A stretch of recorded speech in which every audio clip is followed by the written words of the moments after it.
Legal at titulado. Ito ang mariing paglilinaw ni Camarines Sur Governor at ARPOC Chairman Elry Villafarte kaugnay ng isyu ng umanay land grabbing na ibinabato laban sa kanya matapos ang pagpapabakod sa isang malawak na lupain sa bayan ng Siruma. Sa isinagawang notice of meeting for official proceedings nitong Biyernes, Pebrero 13, diretsahang sinagot ng gobernador ang mga paratang na unang lumutang sa social media.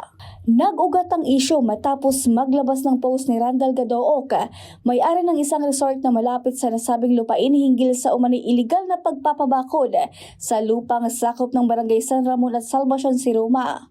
Naisama rin sa usapin ang pahayag ni Siruma Mayor at Partido District Representative Arnie Fuentabella na nagsabing iligal umano ang ginagawang pagbakod sa lugar. Subalit iginit ni Gov. Elry Villafarte na may malinaw na titulo at legal na basihan ng lupang pinag-uusapan. Ayon sa kanya, ito ay nakapangalan sa Wanderlust Land Development Corporation, isang korporasyon na pag-aari ng kanilang pamilya. Iprenasenta sa pulong ang mga dokumentong nagpapakita na ang mahigit 1,000 ektaryang lupain ay natituluhan pa noong 1941 at noong 2023 ay formal nang nailipat ang pagmamay-ari sa Wanderlust Land Development Corporation. Kaya malinaw naman walang na land grab dahil titulado. Wala naman inagaw, wala naman inabuso, walang pinalis. Hindi naman natin kung mag-usap, papamigay pa nga yun. Lahat to legal.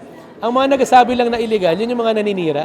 Ayon pa sa mga kinatawa ng Department of Agrarian Reform, Department of Environment and Natural Resources at Land Management Bureau na dumalo sa pagpupulong, dokumentado at lehitimo ang pagmamayari ng nasabing korporasyon sa lupa. Kaya wala umanong basehan ng umano'y land grabbing sa ekta-ektaryang lupa.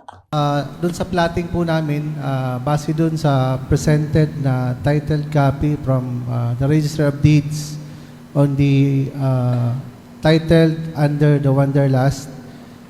Nung i-plot po namin, it appears na nasa loob po yung claim na property ni Mr. Randall on the presentation po na makikita natin. So basado sa title, registry, sa DNR survey, ang may-ari niyan ay sino po?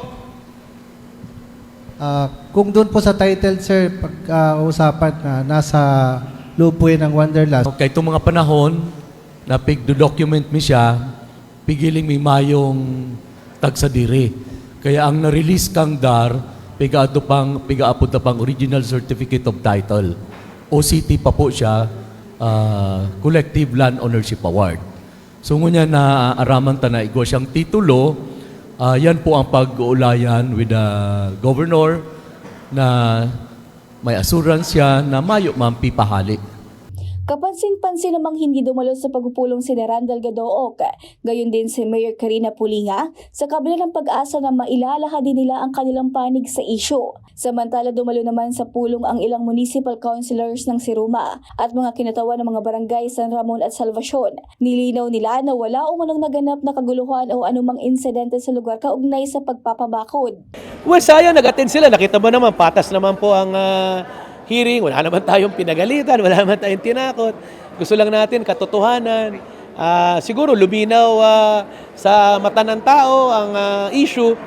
Siyempre ang mga kalaban, palagi na yan nagbubulag-bulagan, nagbibingi-bingihan.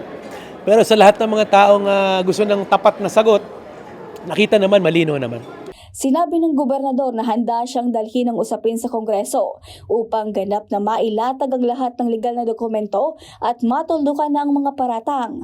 Gusto namin makarating sa Kongreso ang issue nito sa Siruma. Gusto namin mahara lahat ng forum, media, Congress, lahat. Sanay naman po tayo dyan. Hati Kamsur, hinarap natin. Umarap tayo sa Congress, umarap tayo sa Senate. Ready po tayong harapin sa isang hearing sa Kongreso. Galing po ako dyan. Malakas loob ko dahil kami nasa tama. Sa huli iginiit ng pamahalaan palalawigan na ang mga hakbang na isinagawa ay naaayon sa batas at may sapat na legal na dokumentadong sumusuporta sa pagmamay-ari ng lupa. Regine Boe, CSN.